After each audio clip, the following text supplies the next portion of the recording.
Hi everyone, this is Surjith from design frame. അപ്പം ഞാൻ ഇന്ന് ഡിസ്കസ് ചെയ്യാൻ പോകുന്ന ഒരു വാൾ പാനലിംഗ് മെറ്റീരിയലിനെ കുറിച്ചിട്ടാണ്. നോർമലി നമ്മൾ ഇന്റീരിയറിലൊക്കെ കണ്ടുവരാറുണ്ട്, ലാമിനേറ്റ് ഷീറ്റ്സ് ഒക്കെ നമ്മൾ വാളിൽ പാനൽ ചെയ്ത് കണ്ടുവരാറുണ്ട്. ഇന്നിപ്പോൾ ഞാൻ കാണിക്കാൻ പോകുന്നത് കോക്ക് മെറ്റീരിയലാണ്. ഇതാണ് ആ മെറ്റീരിയൽ. അപ്പോൾ ഇതൊരു 2 ലെയർ കോമ്പിനേഷൻ മെറ്റീരിയലാണ്. അതായത് ഇതിൻ്റെ റിയർ സൈഡിൽ വന്നിട്ട് ഹിപ്സ് എന്നുള്ള മെറ്റീരിയലാണ്, തെർമോപ്ലാസ്റ്റിക് മെറ്റീരിയലാണ്.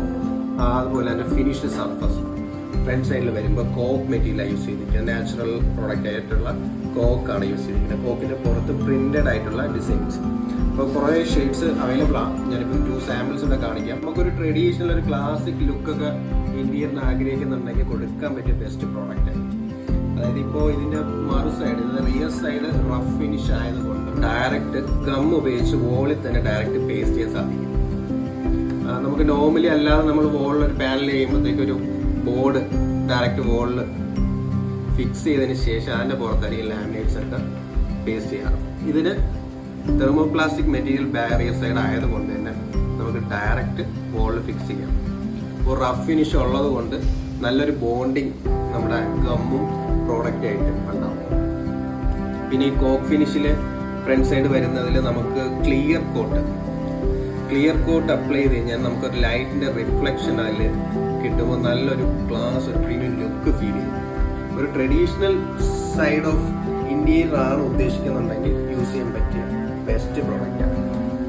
നമുക്ക് ഈ വാർഡ്രോബ്സിലൊക്കെ ഷട്ടേഴ്സിലൊക്കെ ഒരു ഡിസൈൻ പാറ്റേണിലൊക്കെ കട്ട് ചെയ്ത് ഇത് ഫിക്സ് ചെയ്ത് കഴിഞ്ഞാൽ നല്ലൊരു ട്രഡീഷണൽ ക്ലാസ് ലുക്ക് കൊണ്ടുവരാൻ സാധിക്കും പ്രോഡക്ട്സിന്. പിന്നെ ഹെഡ് ബോർഡിന്റെ ബാക്ക് സൈഡിൽ റിയർ വോളിലൊക്കെ പാനലിംഗ് ഒക്കെ ചെയ്യുകയാണെങ്കിലും ബെസ്റ്റാണ്. പൂജ യൂണിറ്റിന്റെ ഒക്കെ ഇൻസൈഡിൽ ബാക്ക് വോളിലൊക്കെ നമുക്ക് ഇതൊരു പേസ്റ്റ് ചെയ്ത് ഞാൻ ഒരു വിളക്കിന്റെ ഒരു ഷെയ്ഡ് ഇതിലോട്ട് വീഴുമ്പോഴത്തേക്ക് ആ ഒരു പഴയ ഒരു ക്ലാസിക് ലുക്ക്, ഒരു ട്രഡീഷണൽ ലുക്ക് നമുക്ക് കാണാം ഇത് യൂസ് ചെയ്ത് കഴിഞ്ഞാൽ. ഇന്റീരിയേഴ്സ് ഇപ്പം വീട്ടിൽ വർക്ക് ചെയ്യുന്നുണ്ടെങ്കിൽ അവർക്കൊക്കെ മസ്റ്റായിട്ട് ട്രൈ ചെയ്ത് നോക്കാം. ഈ പ്രോഡക്റ്റ് മാർക്കറ്റിൽ ഇപ്പോൾ അവൈലബിൾ ആണ്. അതിൻ്റെ സൈസസ് വരുന്നത് 4x8 സൈസിലാണ് ഷീറ്റ് അവൈലബിൾ. 1.2 mm തിക്നെസ് ആണ്.